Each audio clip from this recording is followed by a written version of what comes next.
A ghost or not a ghost? That is the question. Whether it is nobler in the mind to suffer the slings and arrows of non-believers, or to search for the truth, though it may bring a sea of troubles. Oppose them not, but to prove 'tis not death, but merely a sleep. Those sleep that has shuffled off thy mortal coil. Give pause to they who return to the place where thou livest fullest, be it home and hearth, or heart of friend. Pray that they reveal to us, that we may capture them still, as a picture or a movement upon which my camera doth rest. Bid them return now, from that undiscovered country, from which only a few travelers return.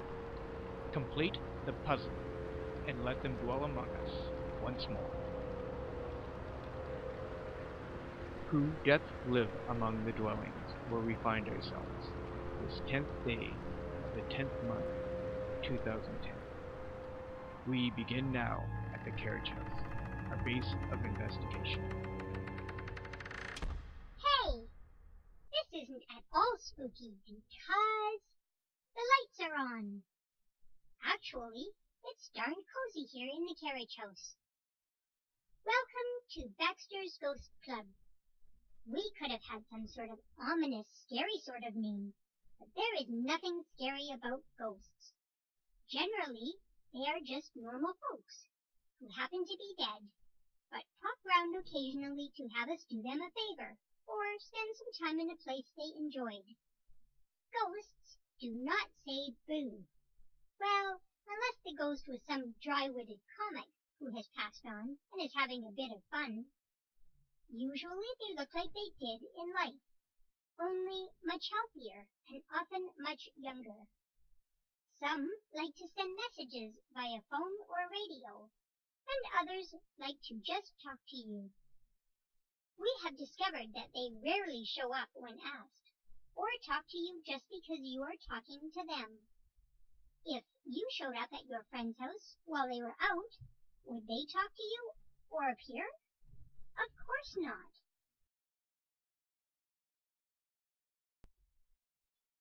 Now let's get the introductions out of the way. First, we have moi, Monsieur Baxter, your guide and host. Next is Alistair, my older brother, who has visited many a haunted location. My youngest brother, Jerry. He's new at the ghost hunting game. Norbert the Dragon, who comes all the way from Alnwick Castle in northeast England, so he's likely seen his share of ghosts. Normie, the scientist of the family, who's always looking for proof that ghosts exist. Snoozy, who is smart and likes a good ghost hunt. And finally, Spooky, who is not the sort of ghost we are looking for, but he sure is cute. First, we'll get our bearings in the daylight. Don't want to trip over anything in the dark. Not spooky at all. Doesn't feel the least bit haunted, does it? Of course, ghosts tend to appear at dusk or after dark. So let's all gather out front and wait for the sun to go down. Wait, wait, wait, and voila! It's ghost hunting time. Now follow me.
pause our journey here at Anne Hathaway's cottage.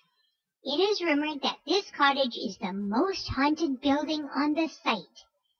An exact replica of Anne Hathaway's house. She's that gal that married Shakespeare. This was constructed in 1959, and within a decade, Shakespeare's birthplace and Chaucer Lane also appeared. The thatch that they used was grown right here on the property, and proper thatchers from England came over to do the roof. This is all thanks to the vision of Sam and Rosina Lane, who bought the house and 5 acres of property just off Lamson Street, back in 1946.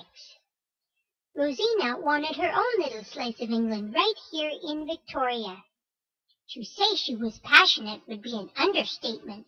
She didn't just want the buildings to look authentic, but the furnishings had to be authentic as well.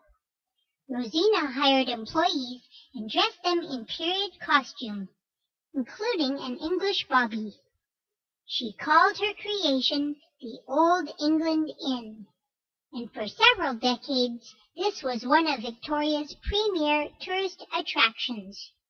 You could tour the cottage and get a complete history lesson on Anne Hathaway's life and what life would have been like back in the 1500s. Shall we take a quick peek inside? Did you know there are 12 rooms inside the cottage? Now, we don't know for sure the identity of the woman who haunts the cottage, but perhaps it is Anne herself or an interpreter that has passed on.